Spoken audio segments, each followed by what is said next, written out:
میں کہتا ہوں پیغمبر کا مقصد کیا ہے؟ مخلوق کو اللہ سے ملانا. سائنس کا ٹاپک کیا ہے؟ یونیورسٹیوں کے پروفیسروں کا ٹاپک کیا ہے؟ مادے پہ ریسرچ کرنا. تو دونوں کا ہدف بالکل الگ ہے. تو اس لیے آپ کو اللہ آپ سے کیا چاہتا ہے یہ جاننے کے لیے پیغمبروں کو دیکھنا پڑے گا. اور اس دنیا میں ہم نے ترقی کیسے کرنی ہے اس کے لیے ہمیں کس کے پاس جانا پڑے گا؟ سائنسدانوں کے پاس. اس میں مسلم اور غیر مسلم کا فرق نہیں ہے. تو کیا ہو گیا بھائی؟ گزارش ہے کہ جب تراویح شروع ہوتی ہے تو بڑے لڑکے اوپر آ کر کھیلتے ہیں اور شور مچاتے ہیں, اس کی وجہ سے بہت پریشانی ہوتی ہے. عثمان بھائی کہاں ہیں؟ کل کسی کے ذمے لگا دیں گے, وہ بیٹھ جائے گا اوپر, ٹھیک ہے؟ جو شور مچائے گا تو اس کو بھی کچھ مچانے کی پھر ہم اجازت دیں گے. تو نوح علیہ السلام کو اللہ نے بھیجا, قوم مادہ پرستی میں لگی ہوئی تھی. یہ سائنسی ترقی آج سے نہیں ہے, خوب سمجھ لو. جس دن آدم علیہ السلام دنیا میں آئے ہیں نا, اسی دن سے سائنس نے ترقی کرنا شروع کر دی ہے. تو یہ کوئی اچھمبے کی بات نہیں ہے کہ آج بہت ترقی ہوئی ہے, یہ اچانک نہیں ہو گئی ہے, یہ پہلے دن سے شروع ہے. آدم علیہ السلام کو جب اللہ نے زمین پہ بھیجا تو اللہ نے فرمایا محنت کرو, یہاں پہ محنت کر کے کماؤ. تو محنت جب کی ہے تو اسی وقت سے ترقی شروع ہو گئی نا. تو اسی وقت سے پہلے پہیا ایجاد ہوا ہوگا اور جو کچھ بھی کنویں کھودنا شروع کیے ہوں گے, یہ ترقی کی پہلی اکائی تھی. تو ترقی سے نا آج کل کھوپڑی آج کل لوگوں کی خراب ہو گئی ہے. تو وہ پہلے دن سے ہو رہی ہے. تو پیغمبروں نے اس کو نہیں چھیڑا, بھائی وہ تو تم دنیا میں رہو گے تو یہ سب کچھ تمہیں کرنا پڑے گا. پیغمبروں کا مقصد ہے کہ جس کام کے لیے تمہیں بھیجا گیا ہے اس کو فوکس کرو, اس کو بھی فوکس کرو. تو اس لیے نوح علیہ السلام نے اپنی قوم سے کہا, اے میری قوم اللہ کی عبادت کرو, اللہ کے سوا کوئی عبادت کے لائق نہیں ہے, اس رب کی عبادت کرو. اگر نہیں کرو گے تو کیا ہوگا؟ انی اخاف علیکم عذاب یوم عظیم, میں بہت بڑے دن کے عذاب کا تم پہ خوف رکھتا ہوں. یہ تمہاری تمام تر ترقیوں سمیت اللہ تمہیں تباہ نہ کر دے. قال الملأ الذین من قومہ, قوم کے بڑے بڑے لوگ کہنے لگے. ہمیشہ یہ بڑے بڑے لوگ ہی مخالفت کرتے ہیں, چھوٹے چھوٹے لوگ مخالفت نہیں کرتے. آپ دیکھ لینا قرآن میں جو قوم کے بڑے بڑے وڈیرے اور اونچے طبقے کے لوگ تھے وہ کہنے لگے انا لنراک فی ضلال مبین, اے نوح ہم تجھے کھلی گمراہی میں دیکھتے ہیں, تو غلط ہے ہم صحیح ہیں.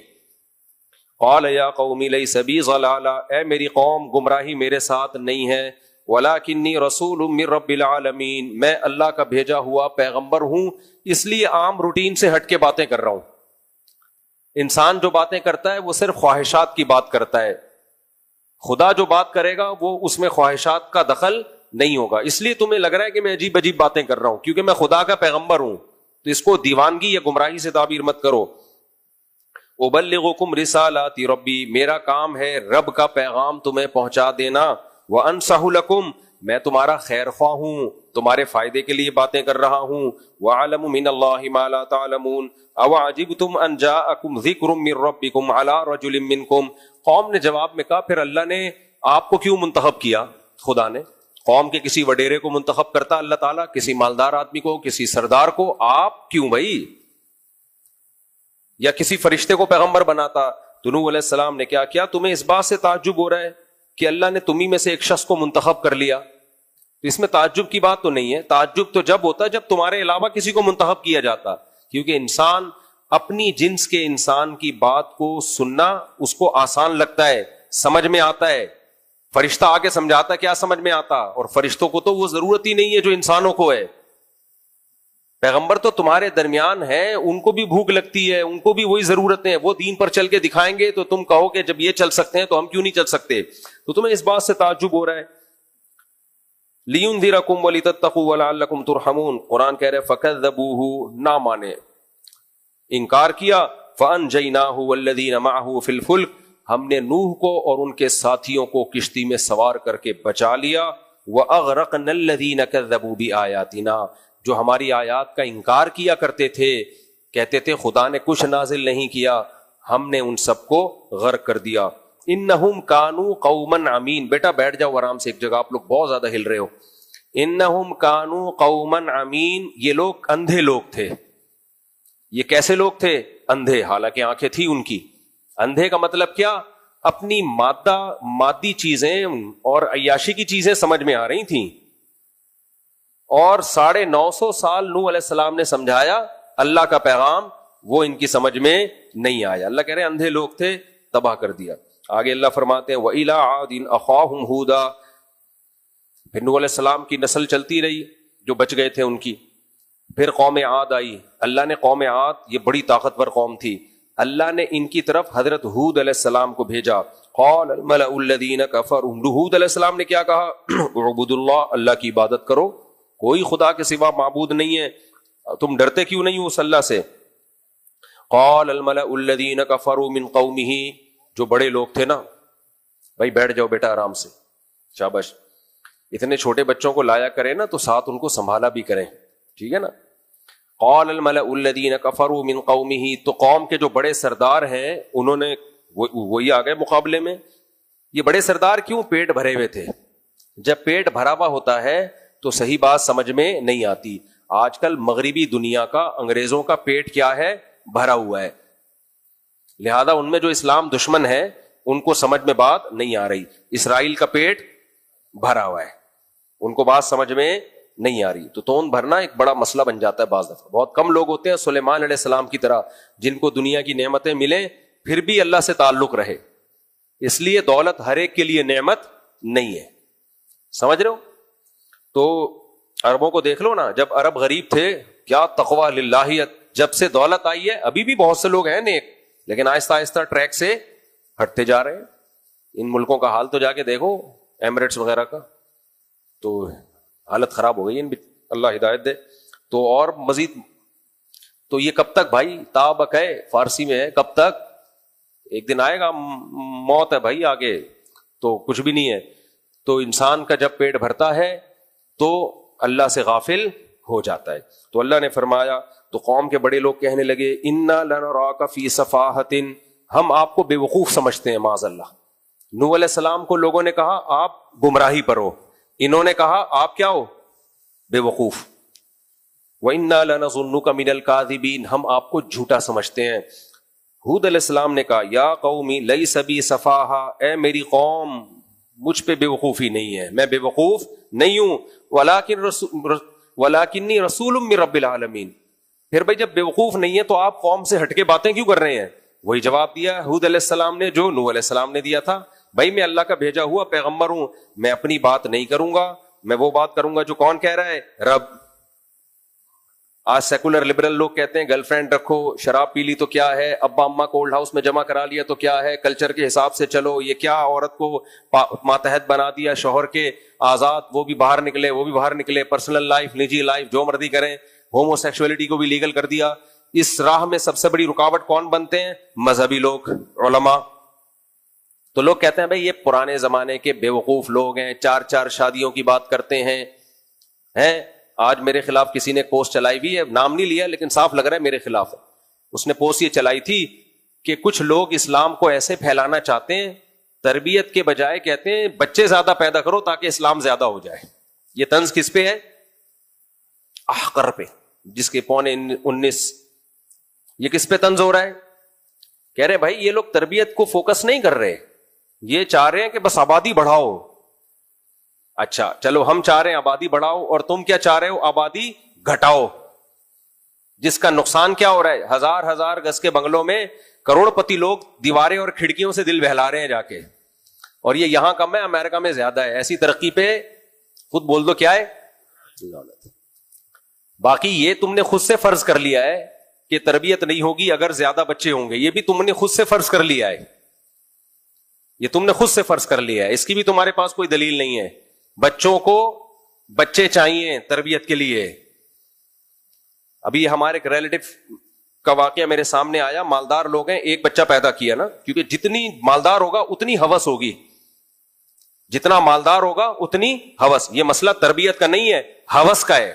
کروڑ پتی ہوگا بچے 2 ہوں گے، کیوں؟ اس کو یہ ڈر ہے کہ یہ کھانا جائے کم وقت، میری روزی روٹی میں میرے ساتھ شریک نہ ہو جائے. جتنا مالدار ہوگا اتنی ہوس زیادہ ہوگی. ایک ریلیٹو ہے، ان کا کیس سامنے آیا، مالدار ہیں، ایک بچہ ہے.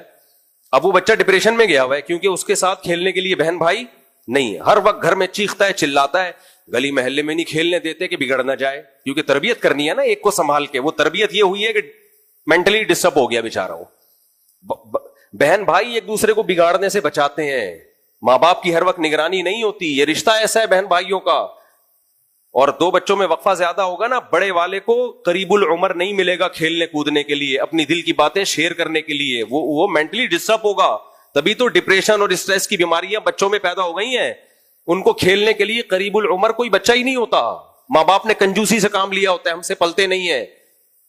چھوڑو, دل بڑا رکھو بھائی, یہ خود ایک دوسرے کو پالیں گے, خود پالتے ہیں, اور آپ کے مرنے کے بعد بھی پالتے ہیں ایک دوسرے کو. آپ کے مرنے کے بعد بھی پالتے ہیں ایک دوسرے کو, خیال کرتے ہیں ایک دوسرے کا. تو ان کو پریوار دو, خاندان دو. تو یہ باتیں اب لوگ کہتے ہیں یہ مولوی کیا ہو گیا ہے, پاگل.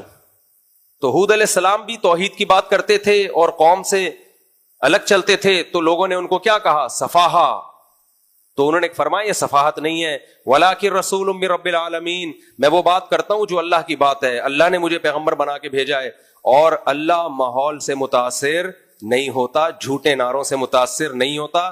تو اس طرح میرے بھائی جو حق پرست مولوی ہوگا وہ بھی میڈیا سے متاثر نہیں ہوگا, سیکولر لبرل لوگوں کے فضول نعروں سے متاثر نہیں ہوگا. اور خاص طور پہ جب وہ تباہی دیکھ کے اپنی آنکھوں سے آیا ہو جو نسل روکنے کے نتیجے میں ان سوسائٹی میں ہو گئی ہے, پھر کیسے متاثر ہوگا. اور یہ بس ایک جملہ کہہ کے آگے چلتا ہوں میں, اور یہ میں شادی رٹ لگائی ہوئی ہے میں نے. جب بھی سوسائٹی میں کوئی تبدیلی لانی ہوتی ہے, کسی چیز کو زندہ کرنا پڑتا ہے, تو مجنون اور دیوانہ بن کے کرنا پڑتا ہے, رپورٹیں پیش نہیں کرنی پڑتی.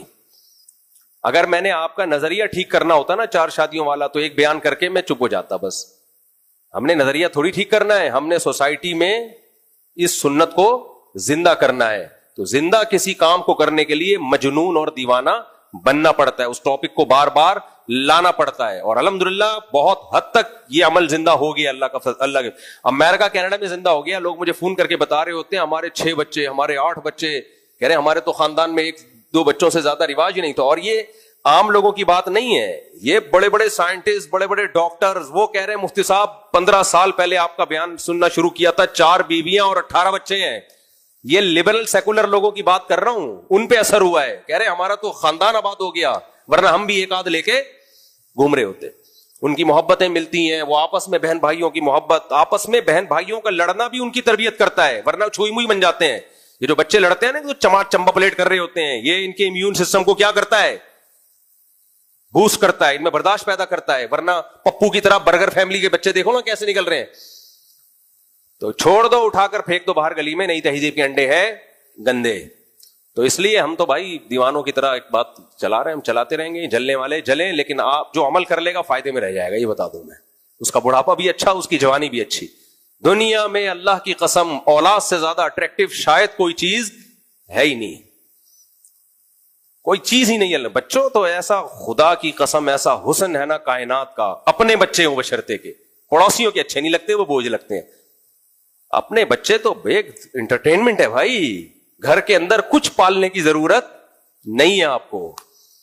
تو اور یہ اکٹھے نہیں ہو جاتے, جیسے 19:15 کی رپورٹ لوگ کہتے ہیں اس مولوی کو دیکھو, تو بار بار کہتا ہوں یہ ایک دم سے نہیں ہو جاتے برساتی مینڈکوں کی طرح. جب آپ کے 5واں بچہ ہوگا تو پہلا بڑا ہو چکا ہوگا, وہ بھی سنبھال رہا ہوگا باقیوں کو. تو یہ خاندان ہے, انسان خاندانوں میں پیدا ہوا ہے, انسان انڈیویجول لائف اس کی نہیں ہے. یہ انگریزوں والا طریقہ ہمیں دے رہے ہیں, ہر آدمی انڈیویجول وہاں لائف گزارتا ہے, بس اسٹیٹ کے نوکر بنے ہوئے ہیں, گدھوں کی طرح اسٹیٹ کی خدمت میں لگے رہتے ہیں. بس وہ اپنی انڈیویجول کوئی لائف ہی نہیں ہے ان کی.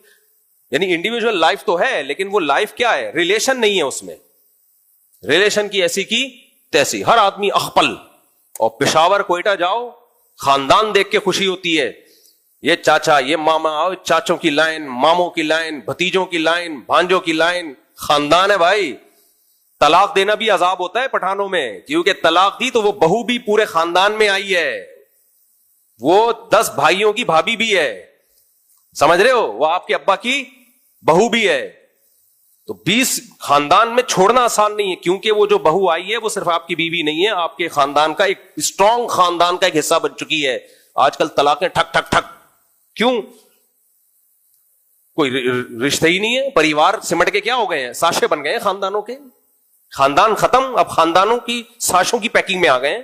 تو یہ کافروں پہ سوٹ کرتی ہیں یہ چیزیں, ان کے پاس تو آسمانی تعلیم نہیں ہے, عقل استعمال کر کے بیڑا غرق کر دیا اپنا, خاندانوں کی واٹ لگا دی. ہم تو بھائی خدائی تعلیمات کو مانتے ہیں, جس خدائی تعلیمات میں ہمیں حکم دیا گیا ہے کہ عورت جس سے تم نے نکاح کرنا ہے اس میں کیا دیکھنا ہے؟ ڈاکٹر ہو، ٹھیک ہے، ہونی چاہیے، انجینئر ہو، چلو ٹھیک ہے، یونیورسٹی میں پروفیسر ہو، چلو چلے گی، لیکن نبی نے فرمایا سب سے پہلی کوالٹی اس کی کیا ہے؟ بیوی ہے نا، تو بیوی ہوتی خاندان آباد کرنے کے لیے، اس لیے آپ نے فرمایا تزوج الودود الولود، ایسی عورت سے نکاح کرو جو محبت کرے اور کثرت سے تمہیں اولاد دے، کیونکہ نکاح کا بنیادی مقصد کیا ہے؟ نر اور مادہ کا جو ملاپ ہے، میڈیکل سائنس کیا کہتی ہے؟ مولویوں کو چھوڑو، میڈیکل سائنس کہتی ہے یہ کس کام کے لیے؟ نسل بڑھانے کے لیے۔ ہر مخلوق میں اس ریلیشن کا بنیادی مقصد گروتھ کو بڑھانا ہے، تو فطرت جو چاہ رہی ہے آپ اس سے بغاوت کر رہے ہو، تو اس لیے نبی صلی اللہ علیہ وسلم فرمایا ایسی عورت سے نکاح کرو جو تمہیں اولاد، بولو، کثرت سے دے، باقی سب چیزیں بعد میں دیکھنا، سب سے پہلے بچے دے گی کہ نہیں دے گی، اولاد دے گی، خاندان آباد کرے گی کہ نہیں کرے گی، نہیں کرے گی تو بھائی وہ نکاح کا مقصد نہیں ہے، وہ گرل فرینڈ ٹائپ کی کوئی چیز ہے وہ۔ حضرت عمر کا قول ہے سوداء ولود احب الی اللہ من الحسناء التي لا تلد، وہ سیاہ عورت جو تمہیں اولاد دے اس حسین سے بہتر ہے جو تمہیں اولاد نہ دے، اللہ کو اس سے نکاح زیادہ محبوب ہے، تو اس لیے ہم پاگل ہوئے ہیں۔ تو اور ہمیں کیا، آپ کی زیادہ شادیاں ہوں، آپ کے بچے زیادہ ہوں یا کم ہو، میری صحت پہ کیا اثر پڑے گا اس سے؟ تو یہ ہم آپ کے فائدے کے لیے کر رہے ہیں۔ پیغمبر نے کیا کہا تھا نوح علیہ السلام نے، انصح لکم، یہ سب باتیں میں تمہارے فائدے کے لیے کر رہا ہوں، میرا نہ اس پہ کوئی کمیشن ہے، بلکہ صلواتیں ہی سننے کو ملتی ہیں ہر جگہ، تو اس لیے آپ اگر فائدہ اٹھا سکتے ہو بھائی اس پیکج سے فائدہ اٹھاؤ، عیش کرو، صحیح ہے نا، خاندان آباد کرو، اور کیا کرو، چہرے پہ رونق لے کر آؤ۔ رونق آتی ہے جب خاندان ہوتا ہے، پریوار ہوتا ہے، عورت کو بھی فائدہ، عورت جتنا مرضی کہے نا مجھے بچہ نہیں چاہیے، خدا کی قسم جھوٹ بول رہی ہے، عورت کو چاہیے، عورت کی گود میں بچہ ہو اس کی زندگیوں میں بہاریں آ جاتی ہیں۔ یہ تو میڈیا نے اس کو الو بنا دیا کہ تمہیں بچہ نہیں چاہیے، جب ہوتا ہے تو چوم چوم کے مار دیتی ہے اس کو، ہر وقت سینے سے لگا کے رکھتی ہے، میرا منا، میرا بچہ، کیسے اس کے لیے عید کی شاپنگ، اس کے کھلونے اور اس کے کتنی خوشیاں۔ تو بھائی اللہ نے عورت کے لیے سب سے بہترین گفٹ کیا رکھا ہے؟ بچہ رکھا ہے، تو اس کی گود سے وہ بچہ چھین لیا، اس کو لگا دیا جاب پہ، آپ ٹیکسی چلائیں، آپ بائک چلائیں، ٹھیک ہے چلاؤ گھر میں عیش کرو اپنے بچوں میں۔ یار تم عورت پاگل ہوئی، عورت جتنا اپنی اولاد پہ مرتی ہے نا دنیا میں کسی چیز پہ اتنا نہیں مرتی، تو یہ اتنی قدرت کا اس کے لیے تحفہ ہے بھائی، وہ تحفہ اس کی گود سے تم چھین رہے ہو۔ اور عورتیں بھی بیوقوف بن گئی ہیں کہ نہیں ہمیں نہیں چاہیے، اس کا رزلٹ پھر سامنے آتا ہے کچھ وقت کے بعد، سب ڈپریشن کے مریض بنے ہوئے ہیں آج، جس کے پاس جاؤ کوئی بیماری نہیں ہوگی، اسٹریس اور ڈپریشن کی تو ہوگی، خاندان والا آدمی ڈپریشن میں نہیں ہوتا۔ ہاں جن لوگوں نے گڑبڑ ہے وہ تو پھر بچے پیدا کر کے باقاعدہ ان کو بگاڑ رہے ہیں، وہ تو پھر ایک الگ کیس ہے نا، ہو سکتا ہے آپ کو کوئی 6 بچوں والا نظر آئے چور ڈاکو، وہ تو اپنے ہاتھوں سے بگاڑا ہے کمبخت نے، وہ تو بگاڑا ہے، وہ تو جان کر جب بگاڑو گے تو وہ تو پھر ہوگا یہ۔ خیر ہم جلدی سے ٹاپک کو مکمل کرتے ہیں۔ تو آج کسی نے چلائی، کچھ لوگ اسلام پھیلا رہے ہیں، کہہ رہے ہیں گروتھ ریشو، بچے پیدا کرو، اس طرح سے اسلام تربیت کو فوکس نہیں کر رہے، حالانکہ جو یہ بات کر رہا ہے نہ وہ تربیت کو فوکس کر رہا ہے اور نہ وہ گروتھ ریشو بڑھا رہا ہے، ٹھیک ہے نا۔ تو ہم تو تربیت کو فوکس کر رہے ہیں الحمدللہ، تو اور تربیت ہی کے لیے کہہ رہے ہیں، زیادہ ہوں گے تربیت آسان ہوگی، کیونکہ وہ خود بھی ایک دوسرے کی تربیت کرتے ہیں، نگرانی کرتے ہیں۔ ہم تو اگر ہم 7 بہن بھائی نہ ہوتے تو میری تربیت تو نہیں ہوتی، ہمارے تو 2 بڑے بھائیوں نے ہم پر یوں کر کے آنکھیں دکھا کے رکھی ہمیں بچپن میں، تو ہم انسان کے بچے بنے رہے۔ تو اب والد صاحب تو جاب پہ چلے جاتے تھے، پاکستان نیوی میں بھی تھے، پوری دنیا میں ٹریولنگ تھی ان کی، تو ہمیں نظر کس نے رکھی ہوئی؟ ابھی دیکھو میرے باہر کے بہت سفر ہوتے ہیں، میرا بڑا والا باقیوں کو سنبھال کے رکھتا ہے، وہ نظر رکھتا ہے کیا کر رہے ہو بھائی، اور اس کی وجہ سے خود بھی بہت سی چیزوں سے بچا رہتا ہوگا، کیا خیال ہے بھائی؟ تو پھر جب سفر زیادہ ہوتے ہیں انسان کے، گھر میں اگر بچے ہی نہ ہوں تو گھر والے بھی تنہائی محسوس نہیں کریں گے۔ تو یہ بچے، ہم جو کہتے ہیں نا ماں باپ بچوں کو پالتے ہیں، بالکل غلط، بچے ماں باپ کو پالتے ہیں، بچے انٹرٹین کرتے ہیں والدین کو، ماں باپ کیا پالیں گے، بچے پالتے ہیں ماں باپ۔ خیر یہ رپورٹیں آپ بہت چھوڑو اور ڈیٹو رہنے دو، آگے چلتے ہیں ہم۔ تو ابلغکم رسالات ربی، ہود علیہ السلام نے کیا کہا؟ دیکھو میں تو اپنے رب کا پیغام تمہیں پہنچا رہا ہوں، وَأَنَا لَكُمْ نَاصِحٌ أَمِينٌ، میں امانت دار ہوں، اللہ کا پیغام پہنچانے میں خیانت نہیں کروں گا، ناصح تمہارا خیر خواہ ہوں، تمہارے فائدے کی باتیں کروں گا، قوم نے جواب میں وہی کہا کہ بھئی اللہ نے پھر آپ کو پیغمبر کیوں بنایا؟ کسی فرشتے کو بنا لیتا، یا ہماری قوم میں بڑے بڑے سردار لوگ پڑے ہوئے ہیں، قوم کے وڈیرے ہیں، وہ سمجھتے تھے جیسے الیکشن میں بڑے لوگ آتے ہیں نا، تو نبوت میں بھی اسی ٹائپ کے لوگ آئے. بھائی نبوت تو اللہ کی سلیکشن ہے، یہ کوئی الیکشن تھوڑی ہے. الیکشن میں تو پھر وہ آتے ہیں جو آج کل آئے ہوئے ہیں. کیا خیال ہے؟ تو یہ اللہ کی طرف سے کیا ہے؟ سلیکشن ہے. اس میں اللہ تھوڑی وہ کرے گا کہ جو قابل نہیں ہے نبوت کے اس کو نبوت دے دی، جو قابل ہے اس کو. یہ اللہ نہیں کرتا ایسے. اس لیے فرمایا اَوَعَجِبْتُمْ أَنْ جَاءَكُمْ ذِكْرٌ مِّن رَبِّكُمْ عَلَىٰ رَجُلٍ مِّنْكُمْ لِيُنذِرَكُمْ. پھر حضرت ہود علیہ السلام نے قوم کو ڈرایا. وَاذْكُرُوا إِذْ جَعَلَكُمْ خُلَفَاءَ مِن بَعْدِ قَوْمِ نُوحٍ. دیکھو اس وقت کو یاد کرو، اللہ نے تمہیں نوح علیہ السلام کے بعد زمین کا جانشین بنایا. ان کی قوم کے بعد ان کی قوم کو اللہ نے کیسے تباہ کیا، ان کی قوم سے عبرت حاصل کرو. یہ زمین تمہیں وراثت میں کس نے دی ہے؟ اللہ نے دی ہے. تو آج تو تم بدماش بنے ہوئے ہو، دادا بنے ہوئے ہو زمین پہ. بڑے بڑے قد تھے بھائی، کھجور کے درختوں کے جتنے ان کے قد تھے، تو تم اس کے دادا بنے ہوئے ہو. یہ کس کا مالک کس نے بنایا تمہیں؟ اللہ نے بنایا ہے. وَزَادَكُمْ فِي الْخَلْقِ بَسْطًا، اور مخلوق میں تمہیں طاقت دی ہے اس نے، بہت مضبوط گرفت والا تمہیں بنایا، پاورفل، اکنامکلی بھی بڑے مضبوط تھے اور جسمانی لحاظ سے بھی. فَاذْكُرُوا آلَاءَ اللَّهِ لَعَلَّكُمْ تُفْلِحُونَ. اللہ کی نعمتوں کو یاد کرو. قَالُوا أَجِئْتَنَا لِنَعْبُدَ اللَّهَ وَحْدَهُ. قوم جواب میں کیا کہتی ہے؟ آپ اس لیے آئے ہو کہ ہم ایک اللہ کی عبادت پہ آ جائیں، اور ہمارے باپ دادے جن کو پوچھتے تھے ان کو چھوڑ دیں. ہمارا پریوار اور پرمپرا اور خاندانی روایات اور باپ دادا کا دین وہ سب ایسا ہی، ایک اللہ. تو فاتنا بما تعیدنا ان کنت من الصادقین. آپ ایسا کریں، بار بار عذاب سے ہمیں ڈرا رہے ہیں، عذاب لے آئیں. چھوڑیں، یہ گل کیا ہو جائے گی؟ مک جائے گی. آپ سیدھا سیدھا عذاب لے آؤ. کیسے بے غیرت لوگ تھے یار، ذرا بھی اثر نہیں ہو رہا. کیا کہہ رہے ہیں کہ بھائی کیا لے آؤ؟ عذاب لے آؤ. قال قد وقع علیکم من ربکم رجس وغضب. جب یہ ہوا تو ہود علیہ السلام نے کہا دیکھو اللہ کی طرف سے اللہ کا غضب تو تم پہ آئے گا جو باتیں تم کر رہے ہو، لیکن میں تم پر حیران ہو رہا ہوں. ان پتھروں کے بنے ہوئے بت جن کو تم نے اپنے ہاتھ سے تراشا ہے، ان بتوں کے مقابلہ، ان بتوں کو کے فیور میں اللہ سے دشمنی لے رہے ہو. بڑی زبردست بات ہے یہ، اس کو سمجھو. اللہ سے دشمنی لے رہے ہو کس کو فیور کر کے؟ ان بتوں کو. اس کی مثال ایسے ہے، آپ نے کسی کے فیور میں لڑائی کرنا شروع کر دی بڑے طاقتور سے، جس میں خطرہ ہے کہ وہ آپ کی کباب بوٹی بنا دے گا. آپ کے دوست کو پتا چلا، اس نے کہا یار میرا دوست کسی کے فیور میں لڑ رہا ہے اور جان ہتھیلی پہ رکھ کے لڑ رہا ہے اور مر نہ جائے تو میں چاہوں یار، میرا دوست جب کسی کے فیور میں لڑ رہا ہے تو وہ کوئی بڑی شخصیت ہوگی. وہاں گئے تو دیکھا کوئی چمار ہے، کوئی چرسی ہے، چپل چور ہے.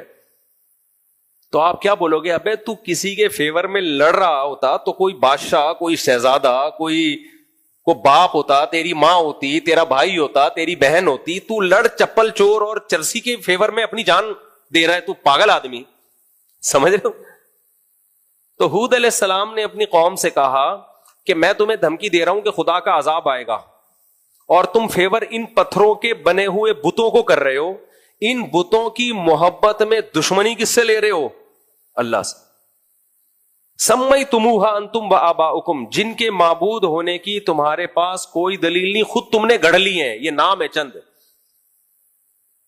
ہر باطل آدمی یہی کچھ کر رہا ہوتا ہے. تو وہ کہنے لگے تمہارا مقابلہ مجھ سے نہیں ہے، تمہارا مقابلہ کس سے ہے؟ اللہ سے، ان کے فیور میں. یہاں ایک علمی نقطے کی بات ہے، یہ ٹاپک سے ہٹ کر ہے اور مختصر ہی کروں گا اس کو میں.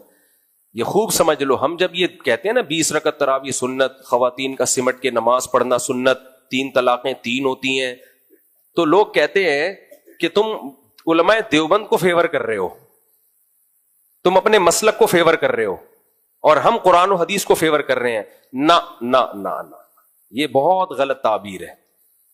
ہم فیور کر رہے ہیں چاروں ائمہ کو، جو تابعین تبع تابعین کے دور میں تھے، جن کو پوری امت نے فالو کیا ہے. تو ہمارا مقابلہ آپ قرآن و حدیث سے نہ کرایا کرو. نہ نہ نہ نہ، یا علماء دیوبند کے فیور میں نہیں. آپ ہمارا مقابلہ کراؤ ان لوگوں سے جو قرآن و حدیث کی وہ تشریح کر رہے ہیں جو آج کی جا رہی ہے، اور ایک قرآن و حدیث کی وہ تشریح ہے جو تابعین تبع تابعین کے دور میں کمپلیٹ ہو کے لا اور قانون کا حصہ بن چکی تھی. تو ہم اس تشریح کو فیور کر رہے ہیں. قرآن و حدیث کو ہم بھی مانتے ہیں, آپ بھی مانتے ہیں. قرآن و حدیث کی ایک تشریح وہ ہے جو تابعین تبع تابعین اور ائمہ نے کر لی ہے. تبھی تو دیکھو 3 طلاق میں بار بار کہتا ہوں کوئی ایک صحابی تو دکھاؤ نا, کوئی ایک اجل تابعی دکھاؤ جس نے 3 کو 1 کہا ہو.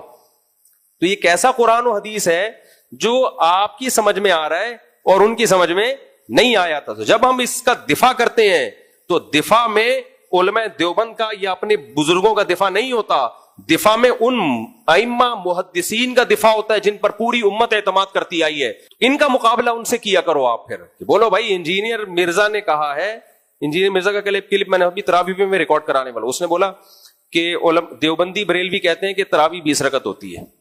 کتنے جھوٹ بولتے ہو یار, یہ دیوبندی بریلویوں کا مسئلہ نہیں ہے. ابو حنیفہ, مالک, شافعی, احمد ابن حنبل, امام احمد جو امام بخاری کے استاذ ہیں, امام شافعی جو امام احمد کے استاذ ہیں, اور امام ابو حنیفہ جو امام شافعی کے دادا استاذ ہیں, اور امام مالک جو ان سب کے استاذوں کے استاذ ہیں, یہ سب کیا کہتے ہیں کم سے کم کتنی رکعتیں ہیں؟ 20. تو انجینئر علی مرزا کو جو کلپ ریکارڈ کروانا چاہیے ان چاروں اماموں کے خلاف ریکارڈ کروانا چاہیے. وہ کروا رہے ہیں میرے خلاف, وہ کروا رہے ہیں علماء دیوبند کے خلاف. تو آپ یوں بولو کہ ان چاروں نے قرآن و حدیث کی غلط تشریح کی ہے. تو جو گالیاں آپ نے علماء دیوبند کو یا بریلویوں کو یا ہمیں دی ہیں وہ ہمیں مت دو. آپ کس کو دو؟ آپ ان کو دو. سمجھ رہے ہو کہ نہیں سمجھ رہے؟ اس کی میں ایک آسان مثال دیتا ہوں. دیکھو اگر کوئی شخص یہ کہتا ہے ان مولویوں نے 5 نمازیں فرض کر کے دین کا بیڑا غرق کر دیا, یہ مولویوں نے لوگوں کو صرف غیر ضروری نمازوں پہ لگا دیا, مولوی ایسے مولوی ایسے, تو مولوی اپنے دفاع میں کیا کہے گا؟ بھائی میں نے نہیں لگایا, یہ تو قرآن نے لگایا ہے. تو ہمیں برا کہنے کے بجائے کس کو بولو؟ معاذ اللہ قرآن کو. تو وہ قرآن کو نہیں بول پائے گا. تو اسی طرح جب بھی کوئی اہل حدیث بولا کرے نا ان حنفیوں نے اندھی تقلید میں حکم دے دیا کہ عورتیں سمٹ کے نماز پڑھیں, ان حنفیوں نے اندھی تقلید میں حکم دے دیا کہ تراویح 20 رکعت ہے, ان حنفیوں نے اندھی تقلید میں حکم دے دیا کہ 3 طلاقیں 3 ہوتی ہیں, تو ان سے بولا کرو بھائی یہ حنفیوں نے نہیں, حنفیہ کے نزدیک, مالکیہ کے نزدیک, شافعیہ کے نزدیک, حنابلہ کے نزدیک, ان چاروں ائمہ کا اس پر اتفاق ہے. تو آئندہ جب آپ کلپ ریکارڈ کروائیں تو یہ نہ کہا کریں انجینئر ورسز مفتی طارق مسعود, قالی خلیل ورسز مفتی طارق مسعود. نا نا نا نا نا, یہ آپ قوم کو کیا دے رہے ہیں؟ دھوکہ. یہ وہی سیکولر لوگ جو اسلام کو برا نہیں کہتے, اسلامی حکام کو برا کہنا شروع کر دیتے ہیں یا مولویوں کو برا کہنا شروع کر دیتے ہیں. تو آپ کلپ بنایا کریں انجینئر ورسز چاروں امام, قاری خلیل ورسز چاروں, اور وہ تابعین تبع تابعین کے دور کے امام جن کی تعریفوں اور ان کی علمی صلاحیت پر کتابوں کی کتابیں لوگوں نے سیاہ کر دی ہیں. تو اپنا مقابلہ ان سے کرایا کریں. پھر بولا کریں یہ اندھے مقلد تھے جو قرآن و حدیث کے خلاف فیصلے کر کے گئے ہیں, یہ لوگ قوم کو گمراہ کر کے گئے ہیں, قرآن و حدیث سے ہٹا کے گئے ہیں. ہم آپ کو بتائیں گے صحیح قرآن کیا ہے اور صحیح حدیث کیا ہے. سمجھتے ہو کہ نہیں سمجھتے؟ ابھی میرا وہ خواتین کی جو سمٹ کے نماز والا کلپ چلا ہے اس کو بھی کسی نے ادھورا چلا دیا, پورا نہیں چلایا کمبخت نے. تبھی ہم انسٹاگرام وغیرہ پہ پابندی لگا رہے ہیں.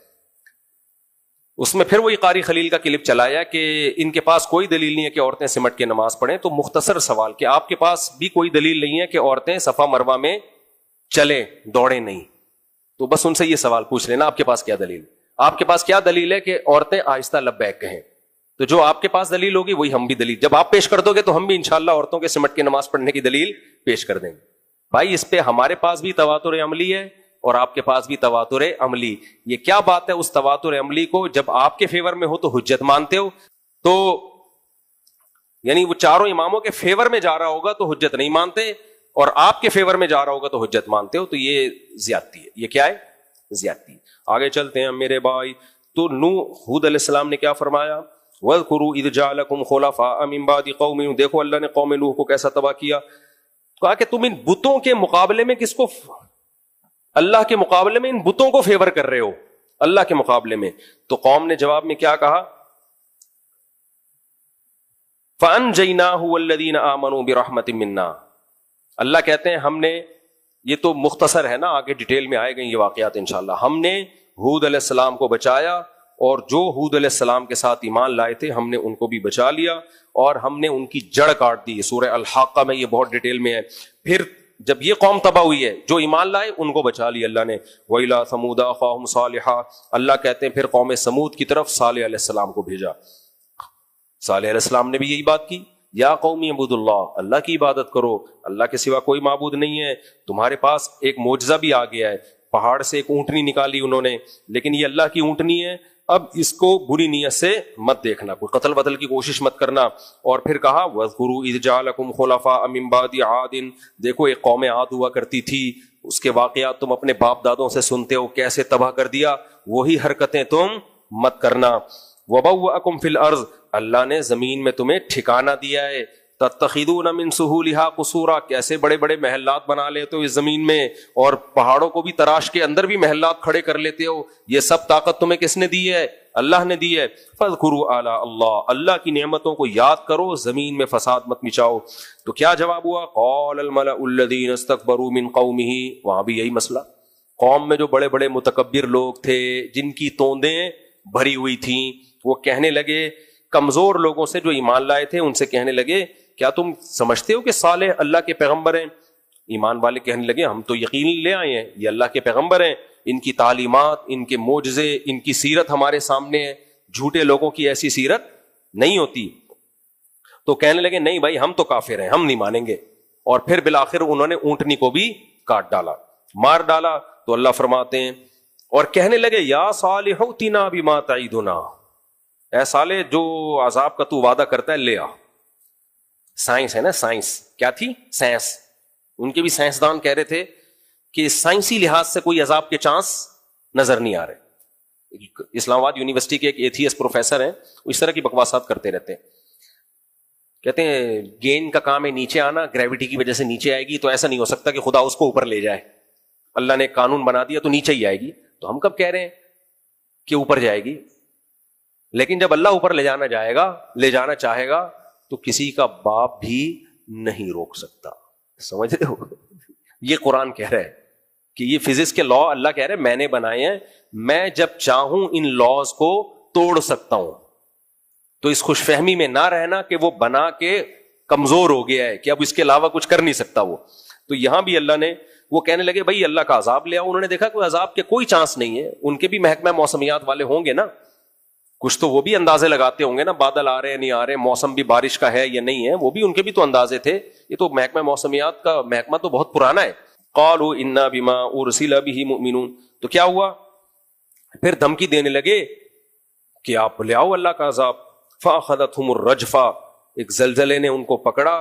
فاصبحوا فی دارہم جاثمین, اپنے گھروں میں اودھے پڑے ہوئے ملے, سارے برباد کر دیا. فتولی عنہم, تو صالح علیہ السلام نے ان سے پیٹھ پھیری, بستی چھوڑ کے جانے لگے اور کہنے لگے کہ یا قوم لقد ابلغتکم رسالۃ ربی, اے میری قوم میں نے اپنے رب کا پیغام تمہیں